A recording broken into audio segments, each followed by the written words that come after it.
함께 봉독해 주신 말씀 사도행전 9장 15, 16절 말씀 중심에서 주님의 택한 그릇이라는 제목으로 함께 말씀을 통해 은혜 나누기를 원합니다. 여러분들 그릇과 도구가 어떤 차이가 있다고 생각합니까? 그릇은 무엇이고 도구는 무엇일까? 그래서 어떤 분들은 그런 도구가 되게 해줘서 그렇게 하기도 하고 오늘 본문에서는 나의 택한 그릇이다 이렇게 말을 하기도 하는데 학교 다닐 때 어떤 교수님이 그릇이란 말 사용하는 것이 성경적인 용어다 그렇게 말씀하시기도 하는 것을 들어보았습니다. 굳이 그릇이나 도구나 그게 아니겠나 싶기도 한데 제가 볼 때는 그릇을 만드는 연장이 도구고 그 도구를 만드는 또 연장이 있겠죠. 그래서 그 도구로 만들어진 완성된 작품이 그릇이 아니겠는가. 그것을 만드는 것이 도구이다 말할 수가 있고 또 그 도구로 만들어진 작품이 그릇이다라고 말할 수가 있습니다. 아무튼 그릇에도 도구가 필요하고 또 도구에도 도구를 만드는 연장이 필요하고 이모저모 어떤 역할이든지 쓰임받게 되는데 아무튼 본문에서는 그릇이란 말로 사용되고 있습니다. 하나님께 쓰임받기 위해서 어떤 목적을 두고 만들어진 그 작품 그것이 바로 그릇이라는 것이죠. 어떤 그릇일까? 큰 그릇도 있고 작은 그릇도 있고 또 재료에 따라서 나무 그릇, 흙그릇, 질그릇, 또 은그릇, 금그릇 그런 것도 있다 그렇게 말하고 있는데 아무튼 주님은 주님께서 택하신 그릇이다라고 하며 사도 바울을 가리켜서 그렇게 말씀하고 있습니다. 하나님 앞에 목적 있게 쓰임받기 위해서 만들어진 그릇이라는 사실을 기억하며 토기장이 되신 하나님께서 신흙을 이겨가지고 무언가 만들으셨는데 하나님이 만드신 토기장이신 하나님께서 사도 바울을 새롭게 재창조하셔가지고 하나님이 쓰시기 위해서 만들어 놓았다. 그래서 만들어진 그 작품은 하나님의 목적대로 쓰임받을 때 보존되어지고 관리가 되어집니다. 그러나 목적대로 쓰임받지 못한다면 내버려지게 되어지고 다시 용광로 속에 들어갈 수밖에 없다라는 것을 볼 수가 있죠. 우리는 어쩌면 주님은 사도 바울을 현장 사역자로 그렇게 부르셨다 이렇게 말할 수 있는데 우리가 정말 좋아할 수 있는 그런 단어가 현장이란 말이다. 필드, 현장이란 말이죠. 더 나아가서는 전방이란 말도 우리가 필요합니다. 전방 사역자다. 전방 후원자다 이렇게 말할 수 있습니다. 우리 선교사님들은 정말 현장에 가 있는 분들이죠. 우리도 현장이라 할 수 있는데 땅끝이 따로 있는 것은 아니지만 실제적으로 땅끝이라고 하는 집사님 기도하신 것처럼 문화도 다르고 언어도 다르고 음식도 다르고 생활 양식도 다른 그런 낯선 곳에 가가지고 생활한다고 하는 건 우리보다 더 현장이다라고 말할 수가 있죠. 사무실에 근무하는 사람보다 현장에 근무하는 사람이 있다 이렇게 말하는 것처럼 현장, 전방 개척자 이런 선교회, 선교사들을 가리켜서 어쩌면 소달리티 그렇게 말을 하기도 합니다.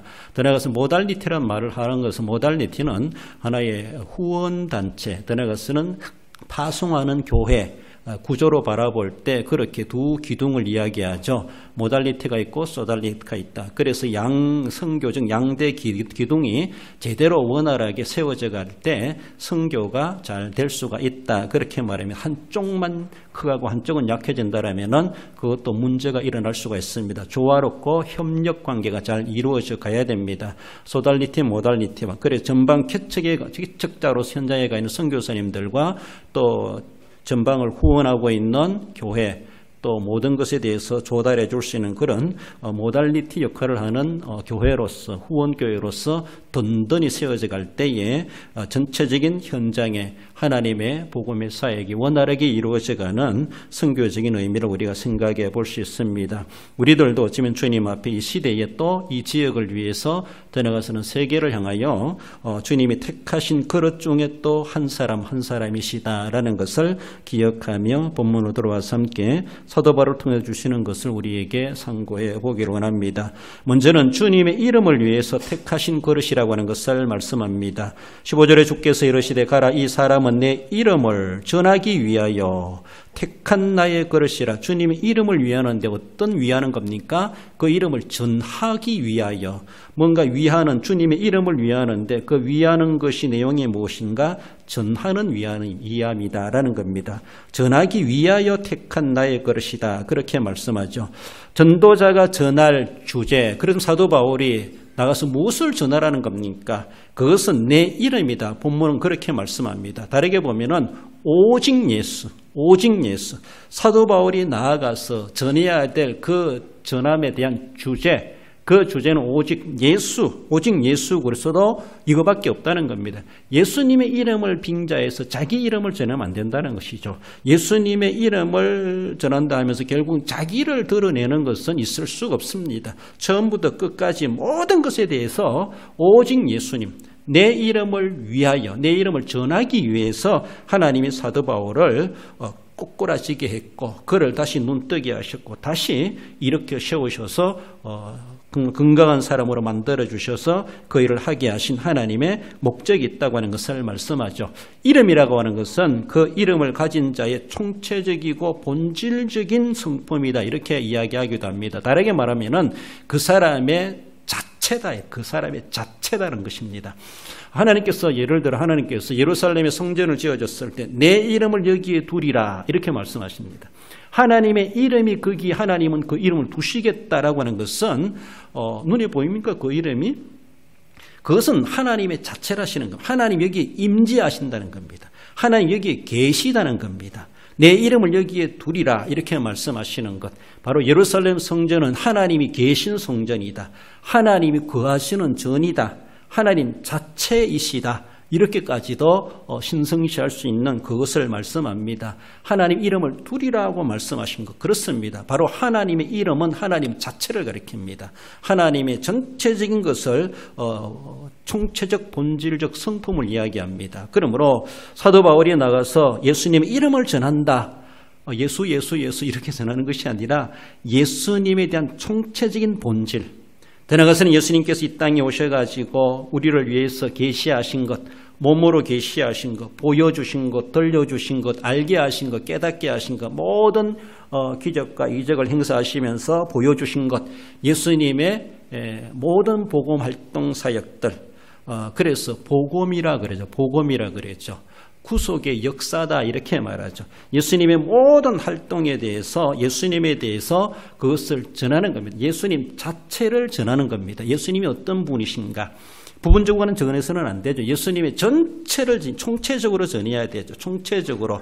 어쩌면은 코끼리 다리 끌기, 다리만 가지고 코끼리가 이렇다 말하는 것이 아니라 코끼리 전체를 보면서 코끼리는 이러한 모양이다, 이러한 짐승이다 이렇게 말할 수 있는 것처럼 예수님에 대해서 부분적으로만 이야기하는 것이 아니라 예수님에 대해 전체적으로 전해야 되죠.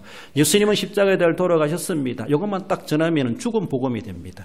예수님은 사망 권세 이기시고 부활하셨습니다. 이것까지 전해야지 생명력 있는 복음이 되는 겁니다. 예수님에 대해서 편파적으로 부분적으로만 전하는 것이 아니라 그 이름을 전한다라고 하는 것은 예수님의 전체를 가리키는 전체를 두고서 예수님을 알게 하고 전해야 되는 것. 그래서 내게 계시하신 예수님에 대해서 내게 알게 하신 그대로 나를 깨닫게 하신 그대로 다른 사람들에게도 그것을 전해주도록 하기 위해서 자기를 위해서 전하는 것이 아니라 남을 위해서 듣는 청중들을 위해서 그들을 위해서 전해줘야 될 내용이 있는데 그것은 바로 예수님의 이름 이것으로 본문은 그렇게 축약해서 말씀해 주십니다. 예수님의 전체적인 모습이죠. 예수님 왜 이 땅에 오셔야만 했고 거기서 왜 사역을 하셔야만 했고 십자가의 고난을 당하셔야만 했고 왜 죽으셔야만 했는가 왜 부활하셨는가 그분은 어떤 분이신가 부활하셔서 어떻게 되셨는가 그리고 지금 어디에 계시고 앞으로 어떻게 하실 것인가 전체적인 예수님에 대해서 우리는 해박하게 알고 있어야 돼요. 그래서 그분에 대해서 우리가 알아야만이 그분을 우리가 전하지 않습니까? 아볼로처럼 세례 요한의 세례만 알고 성령의 세례는 몰랐다라고 하는 것이 얼마나 안타까운 모습입니까? 그래서 예수님에 대해서 우리는 알려고 애를 써야 되고 예수님에 대해서 묵상하고 내가 은혜에 감격되어지고 감동되어지는 만큼 우리가 전할 때도 실감 있게 전할 수 있습니다. 그저 지식적으로만 안다라면요 정말로 사람들을 설득하는 쉽지가 않습니다. 내가 실제로 경험자한 것처럼 내가 정말 감동되면 될수록 내 전달직의 모습에서도 실감이 납니다. 정말로 그 전달에 대해서 설득력이 있을 수가 있습니다. 그렇습니다. 애절한 마음 가지고 복음의 가치와 의미를 정말로 대수해가면서 복음을 우리는 전할 수 있어야 되고, 이것은 들어도 되고 안 들어도 되는 그런 말씀이 아니라 그 사람들 알면 좋고 몰라도 그만인 그런 것이 결코 아니라는 것입니다.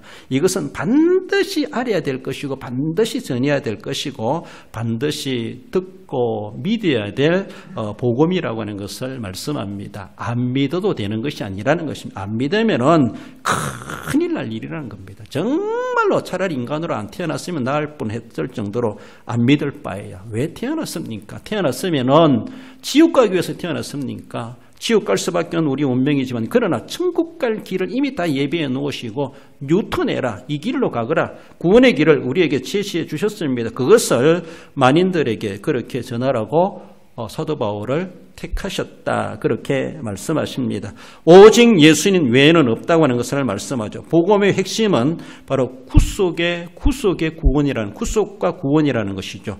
그 구속과 구원으로 하나님 우리를 초대하시는 겁니다. 그 은총회로 초대하도록 우리를 부르셨습니다. 우리가 먼저 부름받았고 이 사실을 알지 못하는 그들에게 가서 너는 전해라. 그 목적을 위해서 내가 너를 생명을 연장해 주마, 내가 너를 살려주마. 사도 바울을 데메섹 도상에서 하나님은 요절을 낼 수도 있었습니다. 더 이상 핍박하지 못하도록 하기 위해서라도, 그것이라 할지라도 초대교회 하나님은 사도 바울이 하실 수 있었습니다. 사도 바울이 얼마나 나쁜 짓을 골라가면서 했습니까? 하나님 앞에 하나님 화내게 하는 일들을 골라가면서 했습니까? 그것이 잘 되는 줄 알고 잘하는 짓인 줄 알고. 그렇지만 하나님께서 못하게 하는 것뿐만 아니라 도리어 그들을 위해서 이제는 완벽하게 180도 돌려놓으시고 거꾸로 일하게 하셨던 우리 주님. 그래서 사도 바울을 거기서 인생 끝장나게도 하실 그 생명을 하나님은 연장시켜 주신 이유가 무엇인가? 내 이름을 전하기 위해서 내가 너를 봐준다, 이 말입니다. 너를 그렇게 내가 놓아준다. 이것 안 하면 너는 죽는다, 이 말이죠. 이것을 위해서 그는 살아갈 목적이 있고 의미가 있고 존재의 가치가 있다고 하는 것을 사도 바울은 익히 잘 알고 있습니다. 그래서 한 번도 뒤돌아서지 아니하고 그 길을 끝까지 갔던 사도 바울을 우리는 생각해 봅니다. 주님의 이름을 보존하고 그 이름을 전하고 확산시켜야 될 그 이름이라고 하는 것을 말씀하고, 그 이름을 이불 속에 묻어두고 나만 좋아하고 나만 누리고 나만 즐거워하고 나만 구원받아 주신 것이 결코 아니라는 것입니다. 토기장이가 무엇인가 뚝딱뚝딱 해가지고 만들려고 했는데 사도 바울 한마디로 나팔로 만들었습니다. 너는 나팔이 되어라. 너는 나가서 내 이름을 전해라. 어쩌면은 나팔로 만들었으면 나팔 소리가 나야 되죠. 그렇지 않습니까? 딴소리 하지 말고 주님이 주시는 말, 그 입에서 나오는 말씀을 그들에게 확성기처럼 그들이 크게 들려주고 들을 수 있도록 들려주고 찾아가서 들려주고 만나서 들려주고 듣기 싫다 할지라도 들으세요라고 하면서 전해줘야 되고, 정말 어떤 대상이든지 어떤 자리에든지 어떤 위협이 있다 할지라도 그는 나팔수로서 어쩌면은 나팔과도 같이 내 이름을 전하기 위해서 내가 택해 놓았다. 너는 그것을 위한 인생의 목적이 있다라고 하는 것을 말씀하십니다. 여러분들 사도 바울만이겠습니까? 아니죠. 저와 여러분들 이 시대에 한 사람의 바울처럼 하나님께서 어느 때인가 우리의 삶의 현장 다메섹 도상에서 우리를 그렇게 거꾸로 들이시고 이제는 예수님을 알고 믿게 하셨다라는 겁니다. 사도 바울처럼 적인 경험이 아니라 할지라도 내가 오늘 이 자리에 앉아있다는 그 자체가 바로 사도 바울이 앉아있는 그 거룩한 자리에 나도 앉고 있고 그 사역에 나도 지금 크고 작게 참여하고 있는 그런 우리의 모습이라는 것을 우리는 생각할 때 자부심이 있고 감사하지 않을 수가 없습니다. 사도 바울이 고백하지 않습니까? 로마서 1장 1절에 예수 그리스도의 종 바울은 사도로 부르심을 받아 하나님의 복음을 위하여 택정함을 입었으니, 자신의 정체성에 대해서 분명히 말합니다. 나는 예수 그리스도로 부름을 받은 자이다. 무엇을 위해서? 하나님의 복음을 위해서. 택함 받았고 부름 받았다. 자신의 소명의식 그리고 자신의 존재 목적이 무엇인가를 잘 알고 있습니다. 우리 예수님을 믿어가면서 이것을 알아야 되죠. 내 소명, 하나님 나를 이렇게 불러주셨구나. 그리고 내가 어떤 존재인가, 자신의 존재에 대해서 분명히 알아야 되죠. 나는 무엇을 하며 살아갈 사람인가? 일반적인 삶에서 생계를 위해 살아가면서도 우리는 동시적으로 함께 복음을 맡은 자입니다. 그것을 위해서 하나님 오늘도 사도 바울을 꼬꾸라뜨리고 끝장내게 하지 아니하시고 살려주셨던 것처럼 오늘도 우리를 살려주고 계시다. 그런 관점에서 우리의 존재와 우리의 생명의 가치에 의미를 부여할 필요가 있습니다. 그보다 더 귀한 가치 의미가 뭐 있습니까? 난 앞으로 이 인류를 구하기 위해서 뭐 지구 멸망을 막아내기 위해서 나는 지금 살아있습니다. 그런 것도 있습니까? 지구 멸망보다 더 귀한 것은 한 영혼을 구하는 겁니다. 그렇게 할 수 있습니다.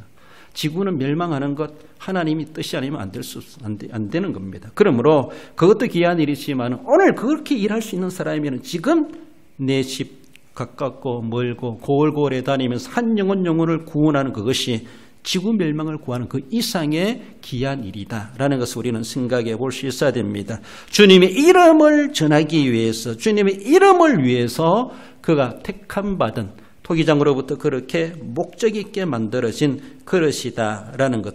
이 의식이 우리에게 있을 때 나도 선교에 참여할 수 있고 정말로 먼 곳까지 현지까지 못 간다 할지라도 내일에 종사하면서도 늘 선교의 거룩한 부담을 가지고 선교사님들의 생각을 해가고 그들의 처지를 내 처지로 생각하고 그들의 삶의 환경 가운데 나도 그렇게 인격적으로 또 물질과 기도로 동참해 갈 수 있는 그런 우리의 모습이 될 수가 있습니다. 그렇게 함께하는 것이 바로 나도 오늘도 주님의 이름을 위하여 살아가는 선교사나 다를 바가 없다라는 겁니다.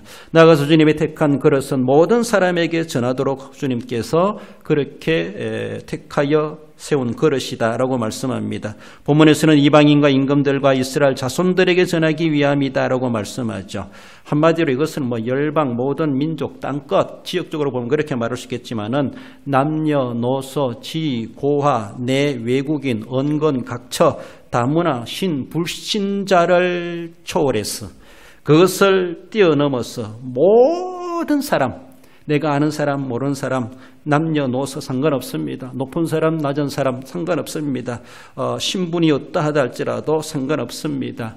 유대인이나 헬라인이나 야만인이나 할례받은 자나 무할례자나 멀리 있는 사람이나 가까이 있는 사람이나 아는 사람이나 모르는 사람이나 다문화민의 사람이라 할지라도 믿는 사람이나 안 믿는 사람이나 종교를 가지고 있는 사람이나 이단이나 사입이라 할지라도 모든 사람들에게 전하기 위해서 내가 택해놓은 그릇이다 그런 말씀입니다. 한마디로 대상에 대해서 그렇게 말씀하죠. 선별적이지 않다는 겁니다. 배타적이지 않다는 겁니다. 그렇습니다. 우리가 살아가면서는 어쩌면은 저런 친구들 사귀지 마라 저런 사람들 만나면은 내 손해다 뭐 이렇게 우리는 선별할 수가 있고 남을 배타할 수 있습니다. 배타의식을 가질 수가 있습니다. 내게 유익이 안 되고 도움이 안 되니까 그렇지 않습니까? 어쩌면은 사도도 어쩌면은 이단에 빠진 사람 더 이상 상종하지 마라 집에도 들이지 마라 막 이렇게 말하는 것처럼 왜 우리가 오염될 수 있기 때문에 그런 모습도 있기도 합니다. 그러나 선교적인 관점에서 그 영혼 구원을 위해서라면은 내가 손해본다 할지라도 내가 불이익을 당한다 할지라도 내가 고난을 겪는다 할지라도 내가 박해를 받는다 할지라도 그 사람을 결코 제외시킬 수가 없습니다. 그 사람은 우리가 무관심할 수 없습니다. 그 사람을 못 본 채 모른 채 그 사람 될 대로 되라 내버려 둘 수가 없다라는 겁니다. 선교적인 관점에서는 그렇지 않습니다. 내 거룩을 지키기 위해서는 피할 건 피하고 우리는 그리고 구별할 건 구별해야 되겠지만은 그러나 큰 영혼을 구원하기 위해서 그러면서 나를 더럽혀져 가면서 내가 제지해 가면서 그렇게 전도하고 선교하는 것은 결코 아니라는 것이죠. 나의 거룩성을 지켜가는 가운데 선교적인 관점에서는 그 사람이라 할지라도 원수 같은 사람이라 할지라도 정말로 사형시켜도 아깝지 않은 그런 사람 같이 보이는 사람이라 할지라도 죽어간다 할지라도 그에게 전도는 우리가 해야 된다라는 것을 말씀합니다. 보편성입니다. 복음은 너만을 가지라 비밀이 아닙니다. 비밀로 있었던 그 복음이 이제는 계시되었습니다. 이제는 오픈되었습니다. 이제는 베일이 벗겨졌습니다. 이제는 모든 사람들이 공개되었습니다. 그래서 사도 바울 이라 할지라도 너는 이것을 가서 전해라. 얼마나 주님께서는 급했으면은 그런 핍박자라도 변화시켜가지고 선교사로 만드셨겠는가. 하나님은 그렇게 쓰시기를 원하셨습니다. 특히 하나님께서는 바울에게 일반 전도자가 갈 수 없는 정말로 가기 싫어하고 기피하고 좀 어려운 곳에 주님은 그를 보내시고자 하셨다라고 그렇게 보여집니다. 사도행전 22장 21절에 보면 나더러 또 이르되 떠나가라 내가 너를 멀리 이방인에게로 보내리라 하셨느니라 라고 하며 하나님이 자기에게 명하신 것에 대해서 그걸 고백하는 내용 가운데 그렇게 사도 바울은 말하고 있습니다. 내가 너를 멀리 보내겠다. 그것도 이방인에게 보내겠다. 얼마나 낯선 곳이고 힘든 것인가라는 것이죠. 굳이 남들이 잘 안 가려고 하고 피하려고 하는 깊이 되는 그런 현장이라고도 볼 수 있고 그런 대상들이다라고 볼 수가 있습니다. 이런 지역을 가리켜서 창의적 접근 지역이다 그렇게 말합니다. 이렇게 가는 사람들을 가리켜서 전방 개척자들이다, 개척사역자들이다 이렇게 말합니다. 그래서 창의적 접근직이라고 하는 것은 선교사 입국을 금하고 선교사 신분으로 그 나라 들어가지 못하고 선교활동을 못하게 하고 신앙의 종교의 자유가 없는 그런 나라입니다. 그래서 타종교는 용납하지 않고 타종교의 의식을 행위를 이 땅에서 하지 못하게 하고 자기 자국민들에게 다른 종교를 믿도록 포기하지 못하게 하는 그런 지역. 그리고 그런 사람들이 있으면은 자기들의 나라의 종교 외에 다른 종교를 전하는 사람은 잡아가고 국법으로 다스리고 어긴 자로서 추방시켜가고 기독교인들을 선교사를 용납하지 않은 그런 지역을 창의적으로 접근해야 된다. 그래서 창의적 접근 지역이다. 그렇게 말합니다.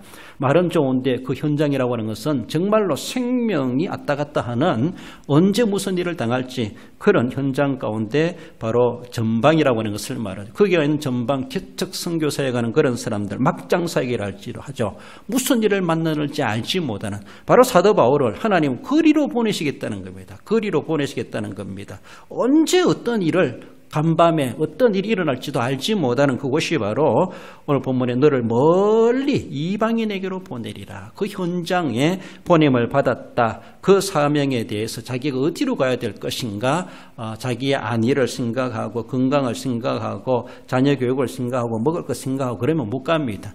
그러나 어쩌면은 그래서 사도 바울이 결혼했는지 모르지만은 그래서 멀리 이방인에게로 남들이 안 가는 곳에 가고자 그렇게 애썼던 사도 바울의 선교관을 우리는 생각해 볼 수 있습니다. 예루살렘, 아시아, 유럽, 마게도냐, 로마, 스바나 땅끝까지 복음이 아직도 들어가지 않는 주님의 이름이 불려지지 않는 곳에 가서 틀을 닦고 예수님의 이름을 전하려고 했던 사도 바울의 그런 모습, 남들이 하지 않으려고 하는 그렇게 하고 싶은 사람이 누구 있겠습니까? 그렇지 않습니까?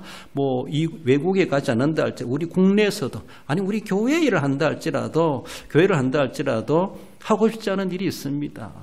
힘들죠. 힘드니까 힘들다는 것이죠.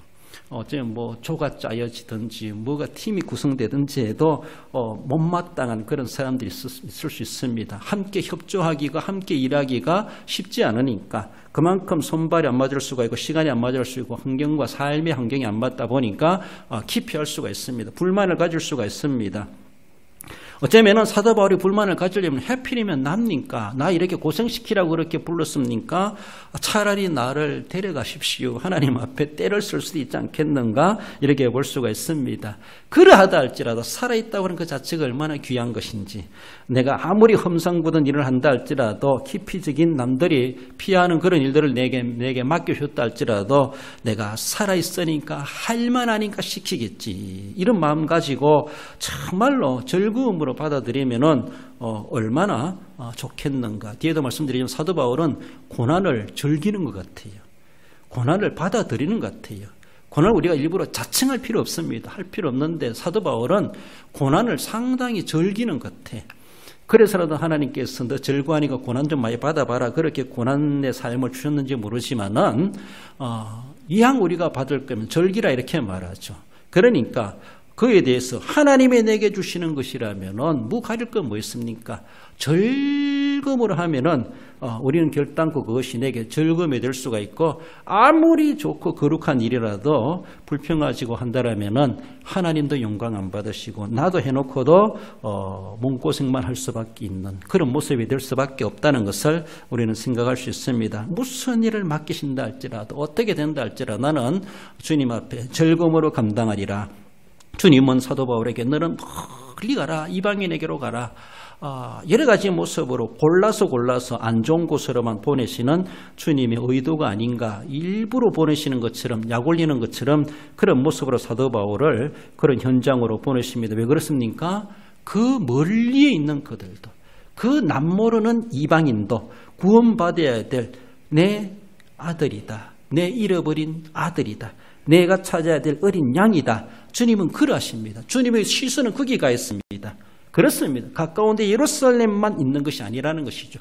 주님의 시선이 거기에 가 있고, 이미 주님은 성령을 거기에 보내셨고, 거기서 하나님의 사람이 가서 그 임하신 성령을 그들에게 통해서 가르치고 전하라고, 거기에도 교회가 세워져야 된다고 하는 것을 주님은 그렇게 이미 다 마련해 놓으시고 바울로 하여금, 우리로 하여금 가게 하신 것은 아닌가, 우리는 늘 생각해 보며 나보다 먼저가 계시고 나만 홀로 보내시는 것이 아니라 주님이 이미 거기에 가신다, 함께 가신다라고 생각할 때, 오전에 말씀드렸는데 주님과 함께 가면 못 갈 곳이 뭐 있습니까? 아골골짝 빈도래도, 사망은 은침한 골짜기라도 사망이 은침한 골짜기가 아닙니다. 주님이 가시면 그게 거룩한 성전이 되는 것이고, 주님이 함께 가시면 주님이 내 발의 등에 빛이 되시는 것입니다. 그러니까 무엇이 주님이 없는 화려한 궁전이 도리어 거기가 지옥이지, 그렇지 않습니까? 주님과 함께 하신다면, 주님이 가라 하시는 곳에 간다라면 못 갈 곳이 없고, 거기 정말 우리는 담대하게 세상말로 배짱 가지고 갈 수가 있습니다. 누가 못 가게 하리요? 내 하나님께서 가라 하시는데, 그래서 가서 죽더라도 가서 죽겠다, 이런 작정을 하면서 가는 사도 바울의 그런 자세를 우리는 떠올려 볼 수가 있습니다. 주님이 가라 하시는 곳, 성령님께서 이미 성령님께서 인도하시는 대로 주님이 가라 이렇게 말씀하시죠. 너는 가이사 앞에 서야 하리라. 누가 말해도 너는 예루살렘에 가야 한다. 가죠. 그리고 너는 풍랑을 만나고 죽을 고비를 넘겨도 너는 로마에 가야 한다. 하나님께서 그렇게 말씀하지 않습니까? 그리고 성령께서 감동 주십니다. 아시아가 아니라 마게도냐로 가거라. 선교 지역을 방향을 돌려가지고도 하나님이 가라 하신 곳으로 그 가라 하시는 대로 가는 사도 바울의 하나님의 감동에 그렇게 순종해 갔던 것을 볼 수 있습니다. 자기를 오라 하는 곳에, 자기를 필요로 하는 곳에 언제든지 머뭇거리지 않고 그는 갔다라고도 볼 수가 있습니다. 여러분들 오라 하는 곳이 있습니까? 여러분들이 필요하는 곳이 있습니까? 내가 어떤 사람인지 알아야지 그 사람이 필요로 하지. 그러니까 우리가 그런 모습 속에서 사람들에게 가서 복음을 전하고, 그들은 필요성도 느끼지 못하고 오랄 줄도 모르는 그들에게 우리가 찾아가 가지고 하나님의 복음을 전하고, 그들에게 정말로 이러한 세계도 있다고 하는 것에 대해서 우리는 분명히 알려줄 수 있어야 될 것입니다. 결단코 머무를 곳, 우리가 머뭇거릴 것이 아니라 다양한 곳, 다양한 대상들을 향하여 다양하게 쓰임받는다는 것이 얼마나 귀한 일인지, 난 요거밖에 못해요, 그런 것이 아니라 이렇게 하려면 이렇게 하고 저렇게 하면 저렇게 하고, 거기 가서 하면 거기서 하고, 여기 사면 여기 사람 여기서 할 수 있고, 언제 어느 때나 어디를 가든지 하나님 앞에 귀중하게 들어 쓰임받는다고 하는 것이 복이라고 하는 것을 우리는 기억할 수 있어야 됩니다. 하필이면 나고 왜 나만 이렇게 힘들게 하십니까? 이게 얼마나 복된 것입니까? 하나님이 나에게만 주시는 독특한 은혜라고 생각해 보면은 부정적으로 왜 나만 그렇게 힘들게 합니까? 아니요, 내가 너에게 너만 주는 복이다, 이렇게 생각해 보세요. 그 고난은 도리어 우리에게 영광이 됩니다. 남들에게 주지 않는 영광을 주시기 위해서 너에게만 주는 거야 라고 하는 것을 우리가 하나님이 그렇게 챙겨주신다는 것을 우리는 긍정적으로 받을 수 있어야 됩니다. 찬송가 440장에 어디든지 예수 나를 이끌면 어디든지 예수와 함께 가려네, 어디든지 가든지 겁낼 것 없네, 어디든지 예수님과 함께 가려네. 늘 주님과 함께 가는 그 믿음의 길, 결단코 그것은 우리가 분명히 가야 할 길이고, 갔을 때 거기에 기쁨이 열매가 있다는 것을 말씀합니다. 마지막으로 주님이 택한 그릇은 많은 고난을 받기 위해서 만들어진 그릇이라고 하는 것을 말씀하죠. 16절에 그가 내 이름을 위하여 얼마나 고난을 받아야 할 것을 내가 그에게 보이리라. 얼마나라고 하는 것은 양을 이야기하는데 작은 것이 아니라 크다고 하는 그런 의미를 우리에게 전해주고 있습니다. 그래서 감당할 만한 그런 고난이 아니라는 것이죠. 정말로 버거운 고난, 감당할 수 없을 만큼 큰 고난을 그렇게 수식해 주고 있습니다. 얼마나 고난을 받아야 될 것인지 크다고 하는 것을 의미해 주고 있습니다. 고난 극복 후에 사도 바울이 거둬들여야 될 영적 추수가 있다고 하는 것을 말씀하는데, 다르게 보면은 고난 없이 거둘 수 있는 것이 아니다라고 하는 것을 말씀하죠. 고난이 크면 클수록 거기에 딸리는 거기에 대한 영적 추수도 그만큼 대가는 크다라고 하는 것을 말씀하고 있습니다. 저는 한편에서는 그런 생각을 해봅니다. 우리가 그래도 뭐 횟수로 보면 수년간 이웃 동네 이웃마을 우리 전도 대상자를 삼고 정말 조금 우리 나름대로 조금 심도 있게 하지 못했다 할지라도 그래도 전도한다고 하고 마을 전도한다고 애를 썼음에도 불구하고 우리가 이미 별로 그렇게 아직까지 우리 눈에 가시적으로 보일 만큼 열매가 없는 것처럼 실망할 수밖에 없습니다. 그렇습니다. 아직 실망한다고 생각해 전지한다고 했을 때 그렇다면 우리에게 고난이 없어서 그런가? 이런 생각이 들었습니다. 본문의 말씀을 상고해 보면서 고난 없이 우리가 복음을 전해서 그랬는가? 이런 생각이 들어요. 그래서 무슨 고난을 당해야 되는가? 가서 내쫓김을 당하고 물전짐을 당하고 돌팔매질을 당하고 쌍욕을 들어가면서 막 그렇게 할 나쁜 주민들도 아니지만은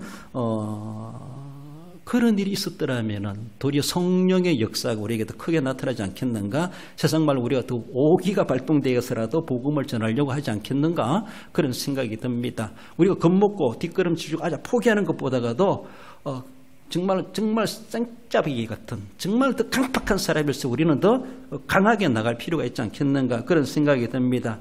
그래서 고난 없이 복음을 전했기 때문에 별 성과도 없는 것은 아닌가? 뭐 이런 생각까지도 해보기도 합니다. 그래서 사도 바울의 선교 전도 활동으로 바라보면은 그에게는 고난이 필수같이 여겨집니다. 그 고난이 그저 고난은 끝나지 아니하고 고난 저편에 하나님 예비하신 것은 엄청나다고 하는 것을 우리는 사도 바울의 선교 활동을 통해서도 볼 수가 있습니다. 이 신약 성경이 사도 바울의 많은 글로서 그렇게 우리에게 영향을 끼치고 있지 않습니까? 사도 바울이 선교나 목회나 교육이나 모든 면에 대해서 우리의 모델이 되고 있지 않습니까? 물론 다른 사도들도 이름 없이 비듯이 섬겨갖고 있지만 그러나 그 남겨진 유적으로 바라볼 때 사도 바울만큼 우리에게 영향을 주는 신약의 사도들이 없다라고 할 수 있습니다. 사도 바울은 그 많은 영향을 끼쳤다고 생각해 볼 때 정말 남다른 고난의 발자취 가운데 남겨진 신앙의 유산이라는 것이죠. 그 고난의 한 발자국 속에 우리에게 남겨진 주옥 같은 서신들이고 우리의 주옥 같은 내용이 우리에게 전달되고 하나님의 말씀 우리에게 계시되고 있다는 것입니다. 그 한 글자 한 글자 쓰는 것에 대해서는 요 한 줄을 쓰지만 그 한 줄을 쓰기까지 사도 바울의 경험은 인생을 건 경험입니다. 목숨을 건 경험입니다. 가다가 유라굴노라는 태풍을 만났다. 바다에서 빠졌다. 배가 파손되었다. 죽을 고비를 넘겼다. 막 이런 거 해봤습니까? 그게 한 줄밖에 안 된다고 볼 수 있어요. 그러나 그것을 경험했던 사도 바울은 밤새도록 죽을 고비를 넘기는 그런 경험을 하지 않습니까? 그렇습니다. 그런 경험 속에 기록된 글이고 하나님의 계시의 말씀 우리에게 전해주고 있습니다. 많은 고난, 얼마나 고난을 받아야 할 것을 내가 그에게 보이리라. 하나님께서는 그를 고난의 그릇으로 만든 고난의 그릇으로. 복음을 전하여서 영혼을 구원하는 일에는 결코 순탄하고 형통하지만은 않다라고도 그렇게 말을 전해주는 말씀이기도 합니다. 할 수 있으면 우리가 좀 순탄하고 순적하고 아주 순조롭게 뿌리면 뿌린 대로 쏙쏙 자라나고 그렇게 막 커가지고 열매를 맺으면 얼마나 좋겠습니까? 하나님 감사합니다 라고 막 우리가 정말로 더 그렇게 흥분될 수 있는데 어쩌면은 복음이라고 하는 것은 어떤 속성이 있는지 고난 없으면은 제대로 싹이 안 나는 것처럼 고난이라고 하는 것을 기름을 뿌려줘야지 그것에서 솟아날 때 진짜 그리스도인으로 탄생되는 것은 아닌가 그런 생각을 해봅니다. 그렇습니다. 디모데후서 2장 20절에 보면 큰 집에는 귀하게 쓰는 것도 있고 천하게 쓰는 것도 있나니라고 하며 다르게 보면 사도 바울은 귀하게 들어 쓰임 받으면서도 사실은 아주 천하게 쓰임받는 그릇에 더 비중이 있는 것은 아닌가 그렇게 볼 수가 있습니다. 바울만한 그런 인물이 없다라고 하지만은 그가 실제적 현장에서 쓰임받는 생활로 바라보면은 정말 빛나는 삶을 살아가는 사도 바울, 별로 대우도 받지도 못하고 사회적으로 인정도 받지도 못하고 그렇게 살아가고 있는 사도 바울, 그의 본 바탕과 출신 성분은 그렇지 아니한데 삶의 현장으로 바라보면은 정말로 천민 이하의 모습과도 같이 그렇게 막리를 해가면서 자신의 하루하루의 생계를 걱정해가며 안전을 걱정해가며 그렇게 자기보다 교회와 이웃 성도들을 더 걱정하며 살아가는 늘 종살이 하듯이 천하게 쓰임받는 사도 바울의 그런 모습이 아닌가라고도 볼 수 있습니다. 그래서 하나님의 교회에는 큰 그릇, 귀한 그릇도 쓰임받을 인물도 필요하겠지만은 천하게 쓰임받는 그릇도 하나님의 나라에 필요하다라고 하는 것을 말씀하는데, 한편에 사도 바울은 상당히 애지중지받는 장롱에 보관되는 그런 그릇보다는 정말로 마당에 뒹굴면서 그러면서도 주인에게 늘 쓰임받는 그런 천하게 쓰임받는 그릇과도 같이 쓰인 존재가 아니겠는가, 그렇게 볼 수가 있습니다. 하나님의 집에는 정말로 하나님 집에 별 어려움이 없이 살아가는 이가 있기도 하지만 현장에서 하루하루를 걱정해가면서 하룻밤의 안전을 걱정해가면서 그렇게 오늘도 이 하루를 지내는 선교사님들도 있다, 현지인들도 있다라는 것을 우리는 생각해야 됩니다. 북한에 지하교회가 있고 또 아프가니스탄의 탈레반에 의해서 억압당하는 그런 우리의 믿음에 우리가 얼굴 알지 못한 그런 믿음의 권속들도 있다는 것을 우리는 생각해 볼 수 있습니다. 이 하루를 우리가 잘 넘기겠는가? 이날 밤에 무슨 일이 일어날지 전혀 예상할 수 없고 안전이 보장되지 않는 그런 믿음의 사람들, 믿는다는 이유 때문에 목배임을 당하는, 정말로 총살을 당하고 그 자리에서 바로 죽임을 당하는 그런 일들이 지구촌이 지금도 일어나고 있다고 하는 것을 볼 수가 있습니다. 복음은 정말로 불신자나 남을 위해서 주시는 하나님의 은혜라면은, 고난은 기성신자들에게, 전도자들에게 주신 하나님의 은혜다, 이렇게 말할 수 있습니다. 복음은 믿는 사람에게 필요한 게 아닙니다. 복음은 불신자들에게, 안 믿는 사람들에게, 이방인들에게 주시는 하나님의 은혜입니다. 맞지 않습니까? 그렇다면 우리 기존 믿는 성도를 주신 하나님 주신 은혜는 어떤 방편일까? 저는 고난이라고 봅니다.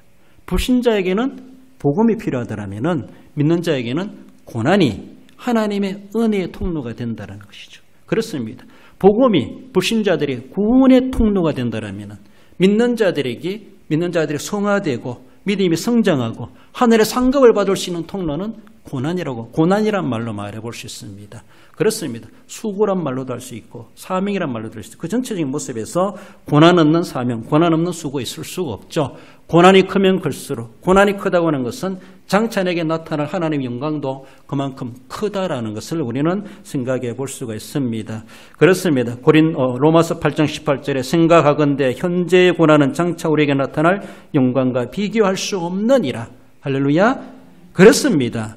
이 영광이라고 하는 것은 고난 없이 받을 영광이 아니라는 것이죠. 하늘의 상급도 내가 수고 없이 받을 수가 없고 하나님 앞에 아무것도 한 것도 없는데 뭔 상을 받을 수 있겠습니까? 상 받도록 그렇게 달려가라, 이렇게 말씀하시는 것처럼 오늘 우리가 받는 이 고난은 믿는 자들에게 주시는 하나님의 영광의 시작이라는 것이죠. 그 고난을 내가 잘 감당해내는 만큼 하나님의 영광은 내게 비교할 수 없을 정도로 크게 임하게 된다는 사실, 그 영광을 차지하지 못한다면 우리는 그저 부끄러운 구원받는 자일 수밖에 없다는 사실을 우리는 기억하십시다. 고난을 우리가 자청할 필요는 없지만 그런 고난을 겁낼 이유도 없다라는 겁니다. 주님의 이름으로 우리는 대처해 가야 될 것이고, 주님의 이름으로 우리는 더 고난을 감당해 가고자 하는 성숙된 자로 가야 됩니다. 고난으로 훈련되고 연단되고 성숙되어서 더 능력을 발휘하고 더 효능을 발휘해 갈 수 있는 우리의 모습들, 우리가 되어져 가야 되죠. 지금 코로나로 인해서 우리가 외국에 갈 수도 없고 외국인들이 들어오는 것도 상당히 그런 절차가 힘들고 어렵습니다. 남아공의 윤영욱 선교사님의 선교 편지를 받으면서 보니까 단기 선교팀이 왔대요. 어떻게 온 줄 아세요? 실제로 간 것이 아니라 줌으로 화상으로. 그래서 서울에 이제 우리나라에 있는 국내 몇 개 교회가 화상으로, 줌이라 그러죠. 뭐 밀서트로 탈 때도 관중 없는데 관중 있는 것처럼 뒤에 화면이 확 보이는 것처럼 이걸 줌이라 그러죠. 교회들 내가 교회 못 가시면 자기 앉은 곳에서 본당에서 예배드리는 그것을 영상으로 보고 또 그들의 소리도 직접 교회에서 들을 수 있는 화상회의한다 이렇게 말하죠. 그런 모습 속에서 자기도 처음으로 해봤대요. 자기도 이것을 기계를 가지고 현지인들에 가가지고 현지인들과 우리 한국에 있는 교회 그 선교팀들하고 대화를 해주고 자기는 통역해 주겠죠. 그러면서 서로가 상황을 들어보고 또 이해하고 같이 기도하고 같이 찬양하고 우리가 현지 가서 하는 것처럼 내 얼굴이 화면으로 그들 앞에 보여주면서 가서 그들과 함께 그렇게 줌으로 하는 단기 선교팀이 있었다라고 하면 그런 카페도 올라갔습니다만 그런 선교 사역에 대해서 보고하는 것을 보았습니다. 그것도 필요하겠다. 우리가 망향족 직접 가지 못한다 할지라도 우리가 그런 장비만 될 수 있다라면은 그들의 현지를 우리가 화상으로 볼 수가 있고 우리가 물질을 보낼 수 있고 기도를 보낼 수가 있고 함께 동시대 같이 머리 숙여 같이 눈을 감고 같이 그 시간도 생방송으로 기도할 수 있고 이런 모습들도 앞으로는 그런 방법들도 필요하겠다라고 하면서 현지의 단기 선교팀이 왔다라고 하면서 그렇게 소개하는 것을 볼 수가 있습니다. 우리가 할 수 있다라면 그렇게라도 할 수 있어야 되죠.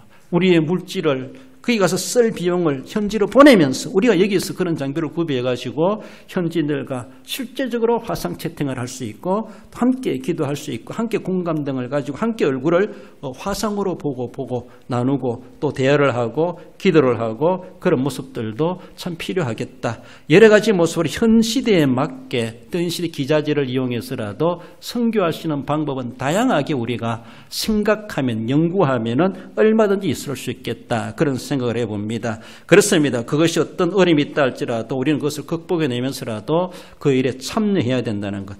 코로나 때문에 못합니다. 안 됩니다. 안 되면 안 되는 거예요. 하면 하는 겁니다. 안 하니까 못하는 것이고 안 하는 것이고 그만인 것이고 하나님 앞에 가서도 코로나 때문에 전도 못했습니다.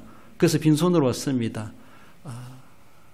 선교사가 무슨 코로나를 핑계대고 건강을 핑계대고 먹고 마실 걸 걱정하고 합니까? 그렇지 않습니다. 많은 고난, 그 고난이 바로 우리를 만들고 그 고난이 내가 그만큼 가서 직접적으로 못했다 할지라도 내가 받은 고난만큼이나 그들에게는 영향이 끼쳐지고 있다는 것을 우리는 볼 수 있습니다. 사도 바울이 몸으로 당했던 고난을 우리는 글로 보지 않습니까?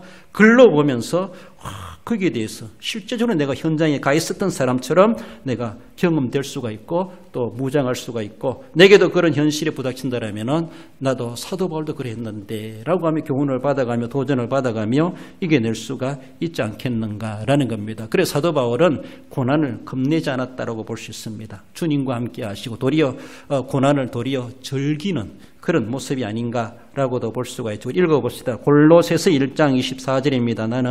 나는 이제 너희를 위하여 받는 괴로움을 기뻐하고 그리스도의 남은 고난을 그의 몸된 교회를 위하여 내 육체에 채우노라. 할렐루야. 할렐루야. 그렇습니다. 어쩌면은 고난을 즐길 줄 아는 사람이 있을까? 주님을 위해서 교회를 위해서 도리어 괴로움을 기뻐한대요. 제정신이 아니죠. 그리스도 안에서 제정신이 아닙니다. 그리스도의 남은 고난이 있다라면 그것을 남에게 주고 싶지 않고 내 몸에 채우겠다. 내 육체로 내가 감당해 보겠다. 막 이렇게까지도 고난을 오너라 나와 친구하자. 나와 함께 자자. 막 고난을 즐기는 그런 모습으로 고난과 함께 뒹굴며 흥겹게 살아가는 사도 바울의 이런 모습. 이렇게까지 우리가 성화될 수 있다면 이렇게까지 예수님께 미친 자가 될 수 있다면 이렇게 복음에 대해 우리가 치하는 자가 될 수 있다면 무엇이 걱정이고 무엇이 핑계거리가 되겠는가라는 것입니다. 선교는 이렇게 해야 되는구나. 선교사는 이런 자세가 되어야 되는구나. 사도 바울을 통해서 우리에게 도전받고 있습니다. 앞서가 있는 선교사들만이 아니라 우리들도 동일한 그런 마음 가지고 그런 자세로 그런 믿음으로 우리 하나님 앞에 쓰임받고 함께 동참해 갈 수 있어야 할 것입니다. 우리 결론적으로 읽어봅시다. 주님의 이름을 모든 사람에게 전하기 위해 택함받은 주님의 그러심을 알고 어떤 상황에서도 고난을 무릅쓰고 끝까지 존재와 택하심에 따른 목적대로 헌신하여 쓰임받는 성도가 됩니다. 그렇습니다. 아무리 분주 복잡하고 추수 계절이라 할지라도 이것만이 아니다. 내가 해야 될 또 목적이 있다. 또 할 일이 있다. 소명의식, 사명의식을 재고치해가지고 늘 쉼 없이 하나님의 거룩한 선교사에게 참여해 가시고 목적대로 오늘도 우리를 살려주심에 대해서 하나님 흡족하게 해드리고 귀중하게 쓰임받으신 만큼 하늘의 상급을 소망하며 살아가시는 우리 성도 여러분들 되시기를 주님의 이름으로 축원드립니다. 우리 하나님 아버지 은혜를 감사드립니다. 우리 주님, 우리가 9월달을 맞이하며 또 성경 진예배로 모였습니다. 사도 바울을 택한 그릇이라 말씀하시는 것처럼 오늘 이 시대 우리들을 남겨두시고 이 시대에 사명자로 택하신 그릇이 된 것을 기억합니다. 주님이 목적하신 바대로 주님 앞에 지음받은 대로 주님이 우리에게 주신 사명대로 우리 오늘 이 시대에 그 사명을 바르게 감당해 갈 수 있는 저희들 되게 하시되 소명의식 있게 하시고 사명에 투철하게 하시고 어떤 고난과 어떤 어려움이 있다 할지라도 주님의 이름으로 싸워 승리해 가게 하시고 도리어 주님과 함께 가는 그 길이 행복하고 즐거움이 넘쳐나고 그 말씀을 전하지 않으면 견딜 수 없는 심령 가지고 날마다 주님의 귀한 뜻을 펼쳐가며 쓰임받는 우리 모든 성도들 저희들의 삶의 현장이 되게 해 주옵소서. 현재에 가 있는 선교사님들 팬데믹 코로나로 걱정하며 염려되오나 안전하게 하시고 치료하시고 낫게 하시고 하나님 아버지 평안하게 하시고 형통하게 하시고 뿐만 아니라 현지인들도 아무런 탈 없이 함께 선교사에게 동참해 갈 수 있도록 우리 하나님 긍휼을 베풀어 주옵소서. 한 주간 지날 때에도 주님의 삶의 현장에 주님의 넓으신 손으로 큰 손으로 보살피시고 안전하게 하시고 건강하게 승리하는 귀한 날 되게 해 주시기를 원하오며 예수님의 이름으로 기도드리옵나이다. 아멘.